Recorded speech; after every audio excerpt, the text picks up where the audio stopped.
Shopify is a platform built for growth, whether you're just starting out or already running a thriving business. From managing inventory to creating a seamless checkout experience, Shopify is designed to handle it all. And it doesn't stop there. Shopify helps you sell everywhere your customers are, online or in person. It's the ultimate tool for turning big dreams into big wins. Sign up for your $1 per month trial period at shopify.com/OPP. Mochi Health is here to help you start your weight loss journey with caring, personalized support. Meet one-on-one with board-certified obesity doctors and registered dietitians who truly listen and understand your unique needs. Eligible patients can access affordable GLP-1 medications delivered right to their door each month. No insurance? No problem. Mochi Health accepts FSA and HSA, making care accessible and affordable. And with 24/7 customer service, you'll never feel alone on your path to better health. Get started with Mochi Health today. Take the free quiz at joinmochi.com and use code AUDIO40 at checkout for $40 off your first month of membership. That's joinmochi.com with promo code AUDIO40.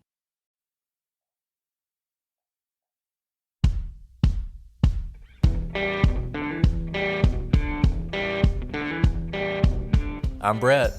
And I'm Alice. And we are the Prosecutors.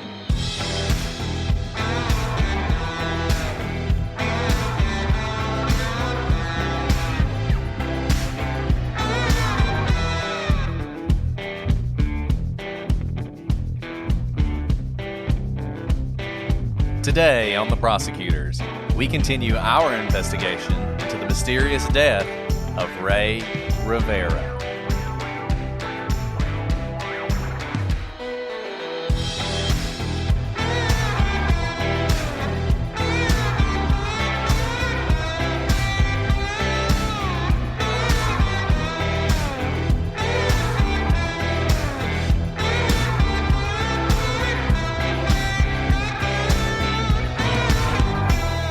Hello, everyone, and welcome to this episode of The Prosecutors. I'm Brett, and I'm joined, as always, with my exquisite co-host, Alice. Exquisite? That was really good.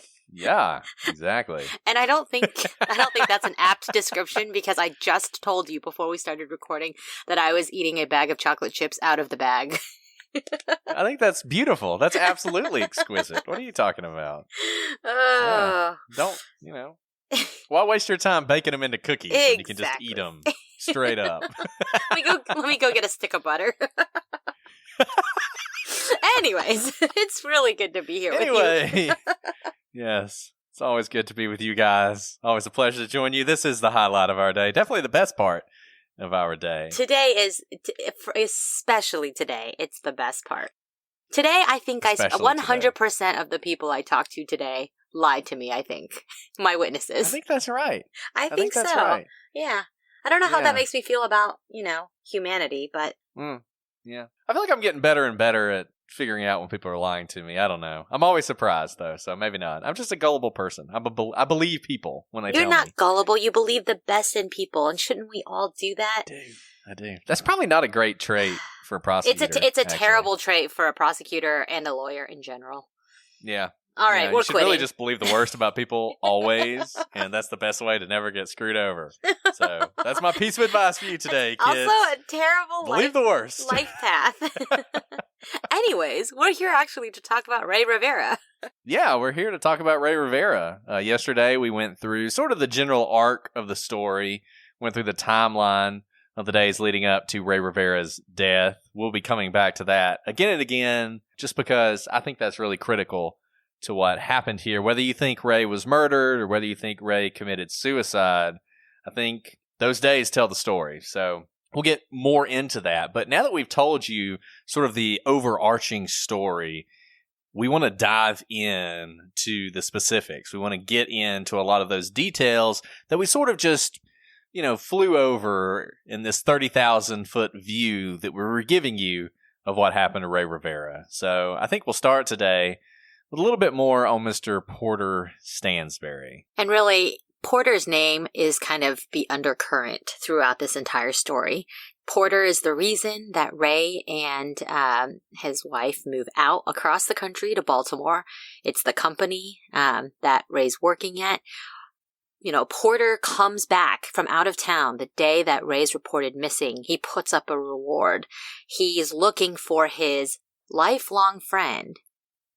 But then, once Ray is found, it's really interesting. You heard from last time that Agora and Stansberry lawyer up and they issue a gag order to all their employees. That also applies to Stansberry. Stansberry never speaks about what happens to Ray, despite Ray being one of his longest, closest friends. And Alice, can you explain to people a little bit? Because I think a lot of people probably don't understand how that works. Because I think a lot of people think if the police show up at your door or at your company and they say, hey, we've got questions for you about this thing that happened, that you have to talk to them. But that doesn't seem to be what happened here. So can you walk folks through a little bit how that would work? Sure. I mean, you don't have to speak to anyone, right? If the police come to you and ask you a question, you really don't have to answer. They can subpoena you to, say, a grand jury where you have to come. But once you're there, you can actually plead the Fifth. You've probably heard that before, and that's your Fifth Amendment right not to testify against yourself. And you don't have to say anything incriminating if you do not want to. You have that right under our Constitution. Let's say you wanted to talk to somebody at Agora and you subpoenaed them to the grand jury and they're not a target, so you're not going to indict them. You don't think they did anything criminal. Can they still invoke their Fifth Amendment right if what they would say is not going to incriminate them? Does that make sense? That's a really good question. So I think especially when it comes to Agora, they also have some protections for like confidential business dealings. There are statutes and regulations that protect them that may have nothing to do with incriminating evidence, but they may not have to reveal certain confidential business dealings if they are not the target, right? You have to subpoena, if you're subpoenaed for records because you're in a criminal investigation, you have to turn them over, but it doesn't mean you have to testify about it necessarily. Yeah, it's a really interesting thing because it's sort of striking, I think, and particularly for folks who aren't that well versed in the criminal justice system, that a group of people in a company could essentially just stymie an investigation by saying, nah, we're not going to talk to you. We're not going to talk to you at all. We're not going to tell you anything. I think that would surprise most people. And I think most people don't know that they don't have to talk, right? I actually am pretty surprised that we often do witness interviews in our job, and for the most part, almost all the time, when we call up someone or we show up at someone's door to talk to them, they talk to us. And I'm not always sure it's the best idea for them. Look, I think people would be surprised at how many of the cases we prosecute have incriminating statements made by the defendants. I would say the vast majority. Whenever I have a case and the guy immediately stops talking and says he wants a lawyer, I automatically think, man, this is going to be a tough one, because it's it's so rare to actually have that. Absolutely. And here's the other thing. Let's say you get subpoenaed to grand jury or you get subpoenaed even to a trial to be a witness. You are not called to the stand to just start talking. You're not allowed to say, give a narrative. And not that you're not allowed. You aren't asked to just give a narrative. You aren't given a microphone and the lawyer says, tell us everything. That's not how it works. What happens is the attorney has to ask you questions, and all you have to do is answer those questions. Now, if you wanted to be sneaky, you really just answer the specific question before you, right? So it would be like, did you eat a strawberry on Monday? No. But I ate a strawberry on Tuesday. I don't have to answer that question. I don't have to tell you I ate a strawberry on Tuesday because you're answering the question specifically before you. And so even if you're being asked questions, by answering a very specific question before you, you may not actually be giving the whole story. And that's why, questioning a witness, directing a witness or crossing a witness is really an art form that you have to learn over time. So back to Porter Stansberry. We've already told you that he was a pizza delivery guy after college, then found incredible success with Agora, and he became a multimillionaire. And in August of 2006, not long after Ray disappeared, He purchased a $1.5 million home in a really fancy Baltimore suburb. And I think the thing that's look, it's great that Stansberry has had success. I'm glad he has himself a home / mansion in Baltimore. But I think it's like, your friend dies in May or whatever, right? And you're buying your mansion in August. You're just moving on with your life. And yet you never, with all that money, you could have hired a private investigator, right? Like if you don't think Ray killed himself, or even if you do think Ray killed himself, you could hire yourself a private investigator. You could get to the bottom of what happened here. You could help Allison. You could talk about your friend. And yet he doesn't do any of those things. Look, I get it. I'm sure his lawyers told him, you need to stay as far away from this as you can. And we're going to talk about in just a second why he might have done that, because this wasn't the only legal thing that was going on in his life. But it's just such a bad look. It's such a bad look for somebody who has all these resources and just decides, I'm not going to use them on this guy that I've called my best friend, on this guy that I got to move across the country, to help me in my business. It's just, I don't know. It's sleazy. You know what I think of? This is a different time, but oftentimes say on my Facebook feed, if something tragic happens to a friend of a friend, like let's say a young father, passes away and leaves behind 3 young children and a wife, and the person is a friend of a friend of a friend on Facebook, I will almost always see someone have started a GoFundMe to help the widow, to help the kids, to help pay for funeral costs, things like that. That's really common. And here, Stansberry has all these resources. He didn't even have to start a GoFundMe. He could really fund it himself. And yet there's just radio silence. And there's been, as far as I know, and feel free to reach out and correct us if we're wrong, and we'll certainly apologize to Mr. Stansberry. But as far as I know, he's never really talked about this. And, once Ray died, that was it. He moved on. So, I don't know. But look, it wasn't the only thing going on for Stansberry when it came to legal troubles at the time. So let's talk a little bit about Pirate Investors, which is a great name. You can tell it was born in those heady days of the late 90s, early 2000s, when people considered themselves pirates of the Dow Jones, and everybody was on Raging Bull talking about the next great penny stock they were going to make a fortune on. And this is really a great example. I would characterize it as a pump and dump scheme. I'm sure Stansberry would disagree with that, but I don't know that the SEC would. So Stansberry's got this company. It's called Pirate Investors. It works underneath Agora. He's sending out this newsletter.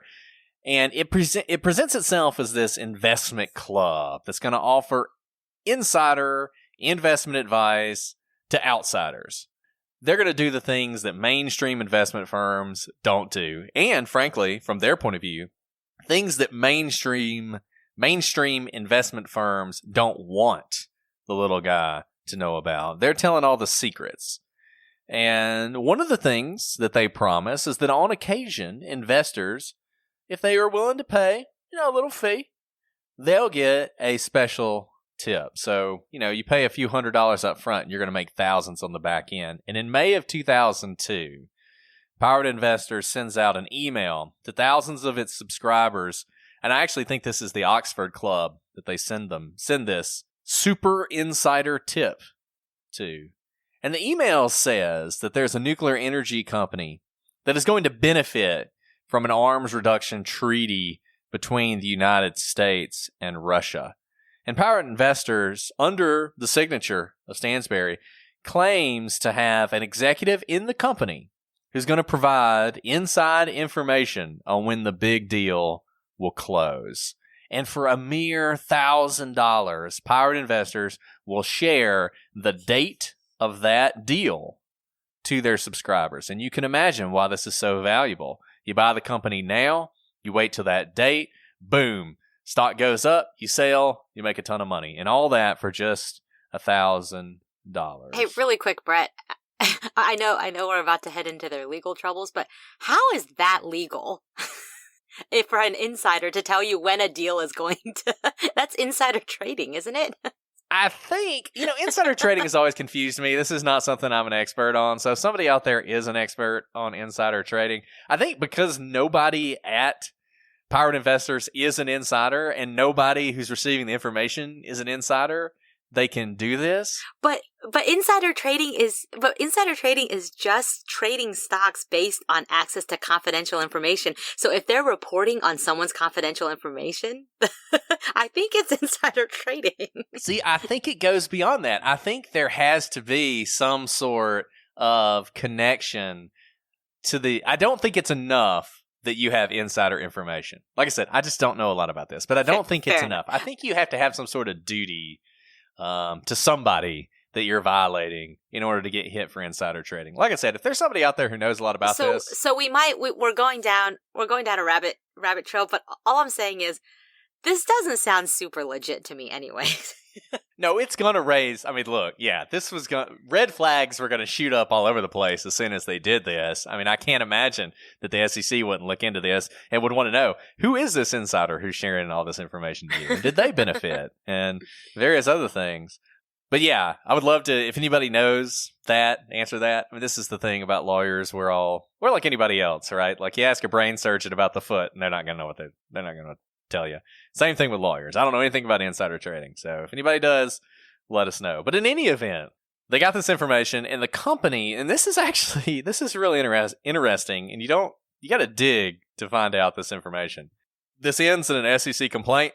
I pulled the complaint. We're going to put it on the website so you can read all about this. Also pulled some court decisions related to this case. You can read those as well. But the company was USEC, and it's US for a reason, because it's the United States Enrichment Corporation. And when they say United States, it's not just some fancy marketing tool. It is actually the United States of America's Enrichment Corporation. So it's a government entity that was owned by the United States until its privatization in 1998. So you can imagine this is basically a business organization that enrichment, it's not enriching the mind or the soul, it's enriching uranium. So this is a company that worked with the Department of Energy, who you may recall as being the bad guys in Stranger Things, to produce enriched uranium. Uranium-235. What do we use enriched uranium for, Brett?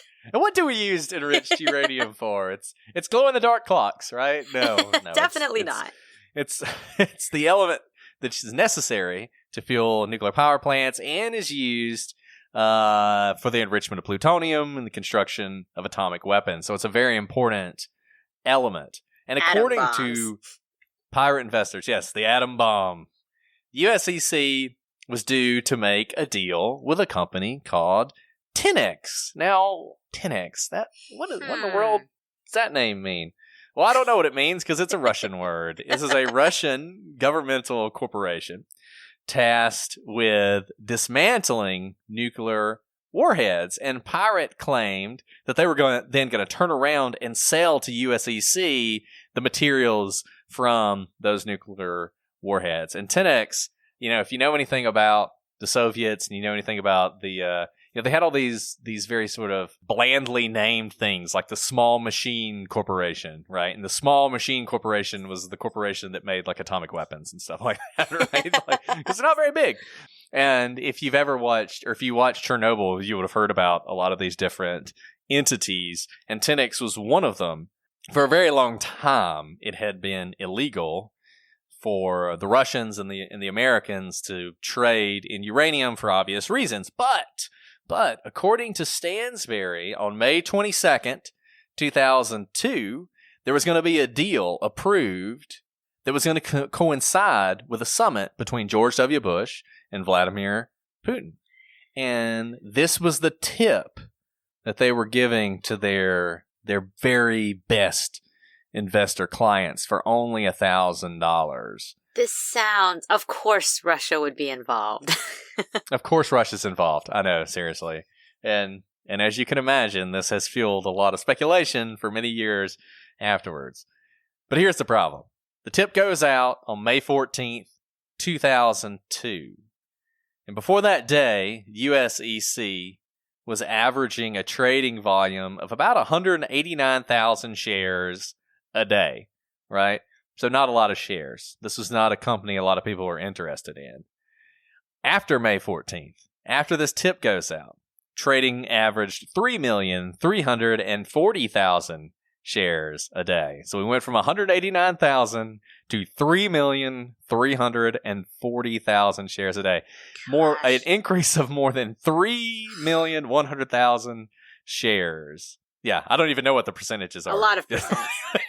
A lot of percentage increase. Thousands of percentages. And the price increased from $7.85 a share to $10 a share on May the 20th. But here's the problem.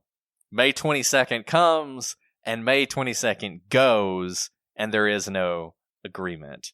And of course, what immediately happens is the shares for this company, USEC, fall 15% on that day alone. Now, one thing that is interesting, this deal did eventually get done. And so you wonder if Stansberry actually did have inside information. But it was not done until June 19th. And in fact, it wasn't until 2008 that the Russians and the Americans actually entered into an agreement to allow exportation of nuclear material from Russia to the U.S. But Stansberry was right that a deal was in the works, and it did happen, but it happened too late to benefit his investors. And that hurt a lot of people. Over 1,200 people had paid the $1,000 for that tip. And when the tip flopped, some people were unhappy. And they not only asked for their money back, they complained to the SEC. And the SEC was more than happy to listen to this very bizarre, seemingly illegal, as Alice pointed out, scheme that Stansberry had going. And on August 1st, 2007, so the SEC files a complaint in August 1st, 2007. So a little over a year after Rey's death, Agora and Stansberry are ordered to disgorge $1.3 million in profits and pay some substantial fines.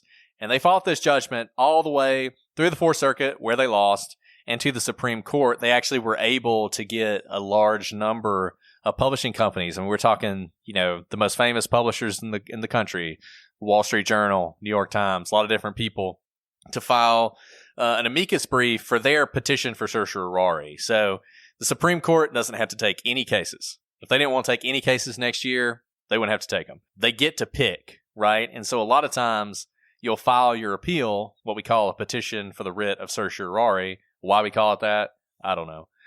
Latin. Fancy legal term, Latin term. Yeah, somebody probably knows what all that means. I don't know what it means. Don't care. So you file your petition, and then all these people can file these amicus briefs. Amicus? Yeah, it's friend of the court. Anyway, so you got all these people filing these briefs for the court saying you should take this case because this is really important. And Stansberry's argument was you have a right to be wrong, right? So he said, look, I thought this was right. This wasn't fraud. I believed the story was true, and that's why I published it. Now, the SEC's position was, no, you never thought it was true. It was pure fraud. I actually think the SEC was probably wrong about that. I think Stansberry did believe this was going to happen because you talk about he thought, and he actually, and there's some documents from the company that said this, where he was like, look, if we get this right, man, we can charge a fortune for the next tip, right? So $1,000 may sound like a lot, but if they nail this, it's going to make their company. So I don't think the guy was lying. I think he had a tip. But the Fourth Circuit didn't believe that, and the SEC didn't believe it, and the Supreme Court did deny their final petition in 2010. This is the funny part. It is really expensive to litigate something all the way up to the Supreme Court. Probably about $1 million. And so $1.3 million is really not that much for Agora. Maybe it's a lot for pirate investors. They spent more money fighting it. Yeah, definitely spent more money fighting it. Maybe it's on principle, but you also have to think your name is being dragged through the media and the legal world in a very bad way for a very long time because lawsuits take forever, especially if they're going up through the appeals courts all the way to the Supreme Court. It can take years. As this one did. It took 3 years. Right. This is the thing that eventually I decided I didn't want to do private litigation because we had some cases with some big companies where they were very upfront with us that they didn't care anything about the fine they were facing. They just didn't want any bad publicity. So they were willing to pay us more to fight it than they were to just settle and pay the fine or whatever. And that just didn't inspire me to get up and go to work every day, right? like I am fighting so this company doesn't have 2 days of bad news. But anyway, yeah. It's just not an uncommon thing to do where you really are spending more money than's at stake just so you can claim victory. Right. So following this USCC debacle, Stansberry, like many companies, decides to rebrand, and now he is calling his company Stansberry and Associates before he goes to Stansberry Research. And as you know, it's this company that Ray and Allison move across the country to work at. Like we've already told you, Ray is a really creative guy. He likes to write. He knows nothing about investing, but he still thinks he can handle this position, and this is where he writes the rebound report. And it's crazy to think about that in 2002, all this happens in 2002, and this debacle with USCC. They're facing this SEC complaint, and they're changing their name to try and sort of distance themselves from this. And then what do? They turn around and hire a guy to write a newsletter about investing, and he doesn't know anything about it. Maybe this goes to their point that you can be wrong. He couldn't have known. He's just a writer. Yeah, there you go. What did he know? He is, honest mistake. This guy didn't know anything about investing. Honest mistake. So we've told you a lot about Stansberry and Associates or pirate investors. What's really interesting is the parent company. Brett, tell us about Agora. Yes. They now call themselves the Agora. So it's even more fancy. I guess the Agora was the marketplace in Athens. I think that's right. Or I'm making that up. I'm not sure. But Agora was founded by a man named Bill Bonner. It's a private company, so it's hard to know exactly how much money they make, but it's about a $500 million a year company is what I was able to find. So that's $500 million. That's a lot, but it's not that much, in the grand scheme of things. They're based in Baltimore. They own all the nice old buildings in Baltimore, which I thought was interesting given how much money they make. And it's sort of an interesting business model. And we talked about this a little bit yesterday. It's a plant 1,000 flowers and see which ones bloom. So they've got these 30 essentially independent subsidiaries that work underneath their umbrella.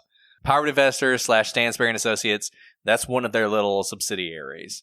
And Stansberry, it's his company, and he has a lot of freedom to run it how he wants, but he's also under this Agora umbrella. If you think about a franchise, so if you own your own Taco Bell, it's your Taco Bell, and you're running your Taco Bell how you want to, but you're part of the Taco Bell, empire or whatnot.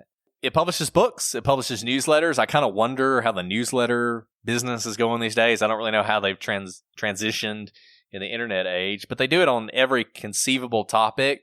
They're targeted towards consumers with a more conservative bent, I think you could say. Both wealthy consumers, people who want to be wealthy, people who, when I was in college, I used to get Cigar Aficionado, right? Not because I could afford anything in Cigar Aficionado, but just because it was cool. It made me feel cool to read about these fancy cigars that I would never be able to afford, right? You did that as a college student? Oh, Were you 80 absolutely. as a college student? Everybody, no, whatever, man. Cigars were awesome back then. I don't know if they're still awesome or not. But anyway, it's like Garden and Gun, like that magazine. I don't know why people... That is a great magazine. I don't know why people actually get it, but it's an awesome magazine, right? It looks good on your coffee table. So they publish those kinds of things. But they also, Mike Huckabee, Rush Limbaugh fans. Those are the kind of people who are really going into this. Folks who don't really buy what they're hearing from the mainstream, who think of themselves as sort of aligned against the entrenched interests. People who don't like the swamp or whatever you want to call it, the deep state. All that sort of stuff really plays into the Agora and the stuff that they're doing. And in true Agora fashion, Bill Bonner has his own newsletter that he publishes, and it's called Bill Bonner's Diary. And there was an interesting entry in one of those that I think, I don't know, for me, it raises questions, because if it's accurate, I think it tells us something. I'll always believe, and we're going to talk about this in a little while, that Agora knows more than they're letting on. And I think this might be a hint of that. So in one of those entries a few years after Ray died, Bonner, he's complaining about the media and the fake news and how they twist everything. And in doing that, he's talking about how the media covers Agora. And he describes the death of an employee who can only be Rey Rivera. The entry is mostly a complaint about the media, but there's one line that I thought was interesting. We'll talk about it more later. He says, quote, "In one sad instance, an ex-employee committed suicide, distraught over a personal problem." What exactly that means, I don't know. But like I said, as we get towards our theories and what we think happened here, we'll return to that. If you're looking to streamline your audio advertising buys and maximize your revenue, look no further than Triton Digital's programmatic audio advertising exchange, A2X. The private exchange consists of only licensed broadcasters and top-tier internet radio publishers, assuring the quality inventory and brand safety you can trust. Visit www.tritondigital.com to learn more. So let's talk about, we mentioned this before, but Ray was not very good with his own money, and he had a lot of debts, right? So let's put them all together. He had the $280,000 mortgage on their home, but, the payments for the mortgage was actually less than the rent they were paying in LA, since LA is incredibly expensive to live in. They just had a wedding in Puerto Rico a few months previous. That couldn't have been cheap. Beautiful wedding, and on the beach, all that jazz. On the beach, sunset, and they were still newlyweds, right? He had just moved across the country to work at this company, and he was just a writer. It's not like he had some executive position. And then there was the credit card debt. They had $90,000 in credit card debt, including the $70,000 advance for the video. So it's fair to say that the majority of their credit card debt was actually taken out to make this video for Stansberry. Yeah, I mean, that's a lot of credit card debt. The $70,000, obviously, It's an advance for the video, so you think you're going to pay it off. I think the other $20,000 goes to what you were saying, sort of the wedding. You've got to think that in the Maybe move. the move. Yeah. Yeah. They've sort of exhausted their savings or whatnot. I got to think that that's some stress, right? I mean, credit card debt in particular is pernicious. The interest rates are really high. It can be very difficult to pay that off. So we obviously don't know all of their finances or everything that was going on there. Maybe that wasn't a big deal. Maybe they had plans to pay it off. But I thought it was interesting, at least, that they did have those debts that they had incurred pretty close to when Ray died. So one thing I think that's very interesting, you start talking about Ray's death, and you start talking about the day of his death. You start thinking, what are some ways we can figure out what happened? And I think everybody's mind immediately goes to, look, if you're in a hotel in 2006, there's going to be cameras.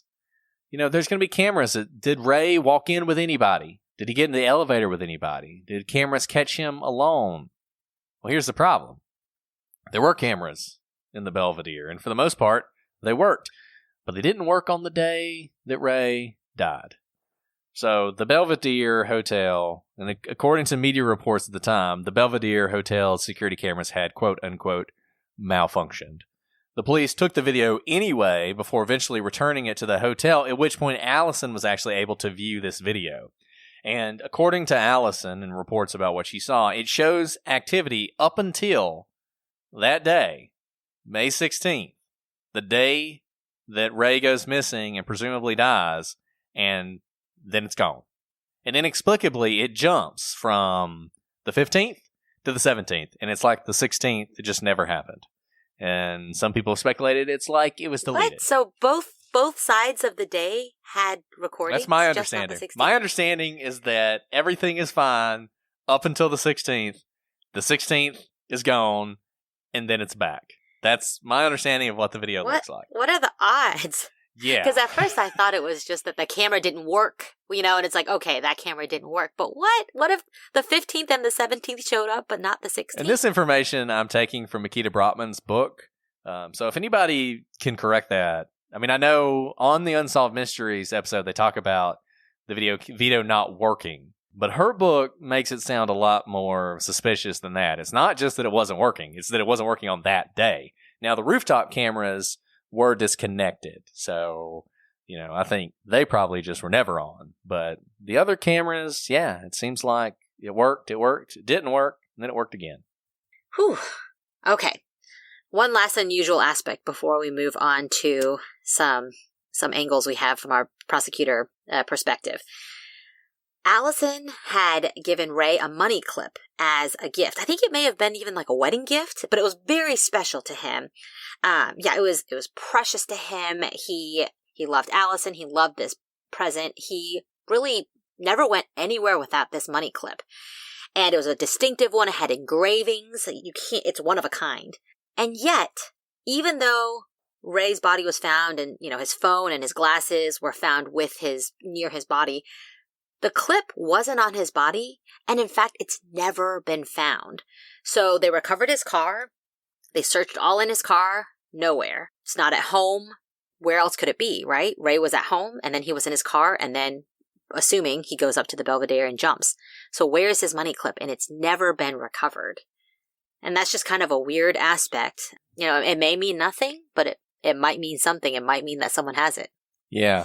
I mean, it is it's just a weird thing, right? The money clip's a weird thing.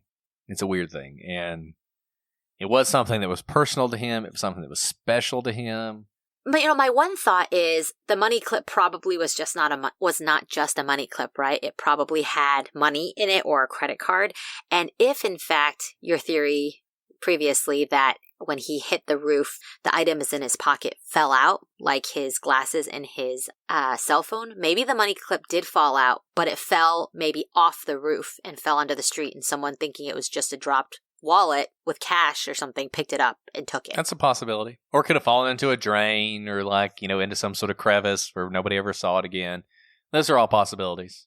My mind kind of goes to the bad noir hitman who takes something special to the victim back to the guy who would send him out to kill him, But I think it is more likely that something along the lines of what you were describing is probably what happened. We talked about this last time. Ray's cause of death was listed as undetermined by the medical examiner. This is a double-edged sword, right? Because they can't determine that it's a suicide, but they also can't determine that it's a homicide. And in Baltimore, you probably know this, there's a lot of crime and there are a lot of homicides in Baltimore. The police force there is overstretched and it already has its hands full of homicides. And honestly, it just doesn't have the capacity or the resources to worry about the undetermined cases. So just administratively, it helps them not to have another homicide case that goes unsolved, right? Because they are open cases on their docket. The police wanted a straight suicide ruling, and that's not what the medical examiner gave them. So even though the police do decide it's a suicide, maybe is that based on evidence that we just don't have access to? Do they have more evidence that they haven't released? That's kind of confusing to me, though, because you typically hold back evidence if it has to do with a crime. Suicide is not a crime. So why would they hold back evidence, right? The Baltimore police have said that the reason they think it's suicide is based on the evidence, right? The monolithic evidence. But they've never really told us what that evidence is. Now, we're going to talk about some potential evidence for suicide, but I don't think you can say any of it's so conclusive that you wouldn't want to at least look into the possibility. My understanding is the medical examiner went undetermined because there were just wounds that she did not feel comfortable calling the result of suicide, particularly some on Ray's legs that looked as though I think like his shins, it was damage that she could not really explain. The way the bone was protruding, it looked more like a beating rather than a fall. Right. And it wasn't consistent with the other injuries that he had. And here's the interesting thing, maybe the suicide ruling is based on evidence we don't have, or maybe it's based on complete lack of evidence and the police just wanting to close the case. And, would Allison actually have been better off if the case had been determined a suicide? Maybe in that situation, because it's not a pending, homicide investigation, maybe she could get more information that's currently unavailable. Yeah, I mean, it's hard to say, right? Because even though it's undetermined, it is an open, pending investigation. So I think all those limitations we've talked about before apply here with equal force. All right, and we've already touched about Agora and its Russian connection, or potential Russian connection through the Pirate Investors Company. There is an international conspiracy aspect to this, right? You see, Agora has a mysterious sense to it, and the lawsuits against it, its property all over the country, and its seeming connections around the world have led some people to believe that Rey might have been assassinated because he knew too much. Still, despite all the conspiracy theories online about Agora, no one has pointed to any concrete evidence of Agora's massive influence. And I find that really interesting that in the Unsolved Mysteries Netflix version, I don't think they ever even say the name Agora I don't think they do in the either. Rey Rivera episode. I don't think they do. And that's kind of a huge omission, especially since the day he disappears, he gets a call from Agora. As we said, Agora is a successful company, but it's not a huge conglomerate by any stretch. And its main connection to Russia actually blew up when Porter's tip fell through, right? So if there is an Agora connection, it honestly might be just more mundane than some grand conspiracy. Rather, it's probably more possible that Rey became the target of someone who lost money because of the publishing company and took it out on Rey rather than some massive international conspiracy of a Russian assassin. If there's one person who believes Agora is sort of this, all-powerful conspiracy company, it's Allison. According to Makita Brotman in her book, when she talked to Allison, Allison didn't want to talk on the phone. She wanted to speak in person. She didn't trust phones. She thought that Agora might be listening. And she tells this story. It's a very strange story. And so I'm actually going to read it to you from Makita Brotman's book, An Unexplained Death. So this is something that Allison told her. Allison says there was a time when she decided she wanted to write a book about Rey. So she joined a memoir writing group. At their first meeting, the teacher, an older gentleman, went around the class asking everyone what they planned to write about. When it was Allison's turn to speak, she said that she was going to write about her husband, who had been murdered in mysterious circumstances while he was working for a financial organization in Baltimore. After she had finished speaking, says Allison, the teacher asked her whether she would mind staying behind at the end of the class. When they were alone, he wrote something on a piece of paper, folded it in half, and handed it to her. Then he told her to open the piece of paper, look at what he had written, and tell him whether those were the people who killed her husband. Allison opened the piece of paper and saw the words Stansberry/Agora. For a moment, she was struck completely dumb. When she could speak, she asked the teacher how he knew.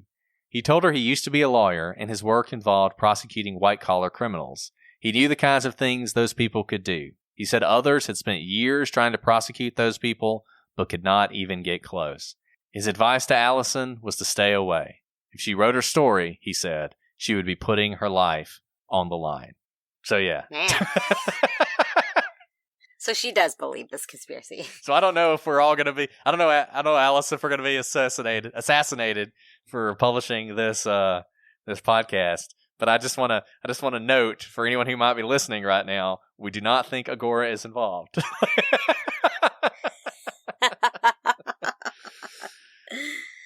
Yeah.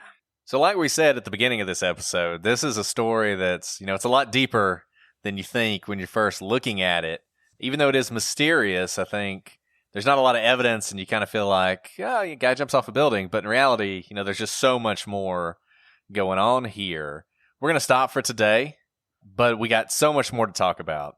Next time, it's going to be next week. Sorry, guys. Thought about doing 3 episodes in 1 week, but that would kind of kill us. We literally would probably die if we had to record 3 episodes.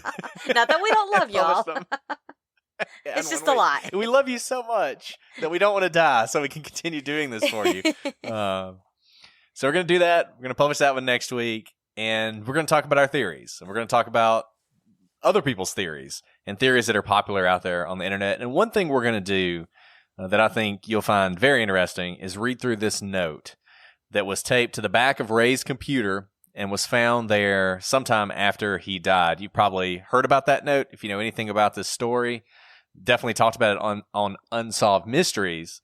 But one thing we want to do is really go into it and read it to you, at least to the extent we have it, so you have an understanding of just how strange that note is, and then talk a little bit about whether or not that gives us any indication of what was going on in this case. You guys know how to get in touch with us at ProsecutorsPod for Twitter, Facebook, and Instagram. Shoot us those emails at prosecutorspod@gmail.com. Comments, questions, concerns. Been getting a lot of great recommendations from you guys. I mean, Rey Rivera was a recommendation from a listener, and we were going to do this case even if it hadn't became sort of the hot thing with Unsolved Mysteries. But it pushed it up in our timeline to do it because you guys absolutely. recommended it. Yeah.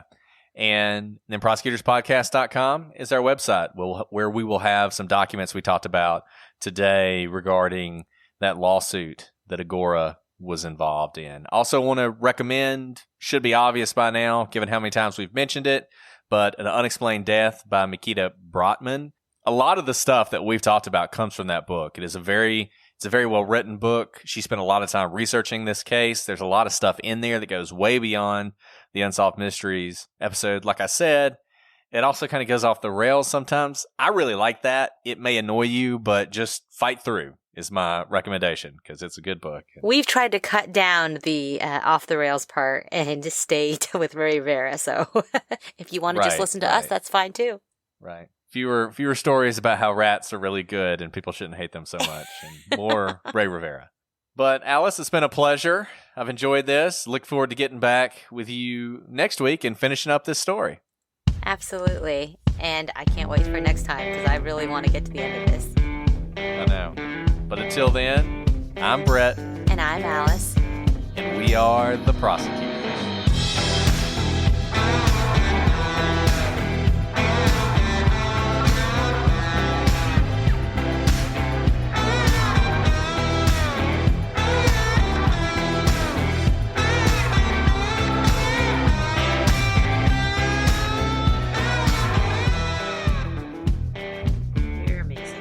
You're amazing. All right. Okay. You're amazing. We're both amazing. Podcast amazing. Pod amazing. Pod amazing. You sound tired. I'm not tired. Okay. I'm not. Sorry. I'm sorry that you feel that way. Is this our first pod fight? It is. Pod fight. Pod fight. Pod rumble. Pod rumble. Okay. Anyways.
Talked to Dwayne today. We can talk about that later. I want to hear about it.